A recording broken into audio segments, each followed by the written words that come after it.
তোমাদের একটা গল্প শোনাই। তুমি প্রেম করো? না কেন করবা না? তুমি করো ভাই করে ভাই। সাবাস, তুমি তো আগে মারা খাওয়া তুমি। এখন কথা হচ্ছে যে প্রেম করাটা হচ্ছে যে আসলে ঠিক না। কেন ঠিক না জানো? সে হচ্ছে একটা গল্প শোনাই তোমাদের। অনেক আগে একজন প্রেম করতো। সে প্রেম করতো, মনে করো যে প্রেম করে এই যে তোমরা যেরকম অ্যালার্ট আছো, ও সবসময় এরকম অ্যালার্ট থাকতো। অ্যালার্ট থেকে মনে করো যে ইয়া করতো, সে নদীর ধারে বাদাম খাওয়াইতো। কিন্তু ওর একটা সমস্যা, মধ্যবিত্ত পরিবারের ছেলে, রেস্টুরেন্টে নিয়ে যেতে পারতো না। রেস্টুরেন্টে না নিয়ে গেলে কি গার্লফ্রেন্ড থেকে না। এখন ও তো পড়ে গেছে বিপদে। এখন বাপের থেকে আর কতদিন চায় টাকা নেওয়া যায় বলো? কতদিন চায় নিতে পারবে?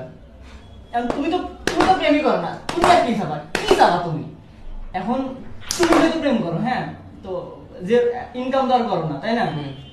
ইনকাম তো করো না। এখন বাপের থেকে হয়তো নেওয়া লাগে। এখন বাপের থেকে নিয়ে তো আর এত হাজার হাজার টাকা রেস্টুরেন্টে খরচ করা যায় না।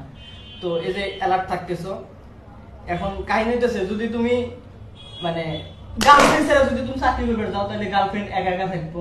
কার সাথে না কার সাথে শিল্প চালাবে তুমি জানবা না? জানবো না, ধরাই যাবে না। কাছে থাকলে তাও দেখা যায়, ও তো কাছে নাই, এখন দেখতে তো পারবে না।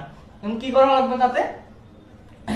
যে খোঁজ খবর নেওয়া লাগবে। এখন যদি ও ছেড়ে চলে যায়, তাহলে আবার আবার আবার সেই ভেজাল ভেজাল ভেজাল তো ভেজাল শেষ নাই।